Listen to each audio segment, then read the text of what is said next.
It means that the war, Israel has made a decision to continue the war. This Israeli Prime Minister اس کا مطلب ہے اسرائیل نے جنگ جاری رکھنے کا فیصلہ کیا ہے۔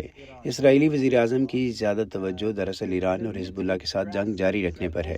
اسرائیلی فوج بھی حزب اللہ کے ساتھ جنگ چاہتی ہے، کیونکہ وہ یہ برداشت نہیں کر سکتے کہ حزب اللہ کے پاس یہ تمام میزائل ہوں اور وہ اس سے نمٹے بغیر وہ مسلسل حزب اللہ کے خطرے میں رہیں۔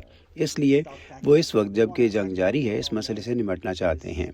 جہاں تک ایران کا تعلق ہے، یقیناً اسرائیلی فوج بلکہ خاص طور پر بنجمن نیتن یاہو اس کے جوہری پروگرام کو جو اپنی تکمیل کے قریب ہے تباہ کرنا چاہتے ہیں، لیکن اسرائیلی فوج یہ اچھی طرح جانتی ہے کہ وہ از خود ایران کے خلاف جنگ نہیں لڑ سکتی، لہٰذا وہ امریکہ کی مداخلت کے منتظر ہیں، جس کی وجہ سے علاقائی جنگ کا بہت زیادہ امکان ہے۔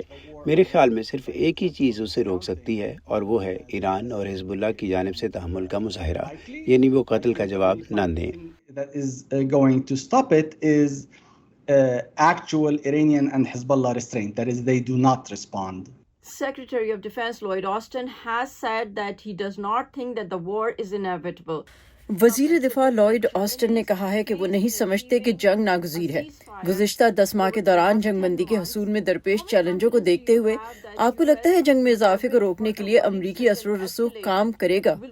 The US has leverage in denying Israel the امریکہ کو اثر و رسوخ وہاں حاصل ہے کہ وہ اسرائیل کو ایران کے خلاف کسی جنگ کے لیے پوری طرح سے عسکری مدد دینے سے انکار کرے اور ساتھ ہی اسرائیل کو تحفظ فراہم کرنے کی ضمانت بھی دے۔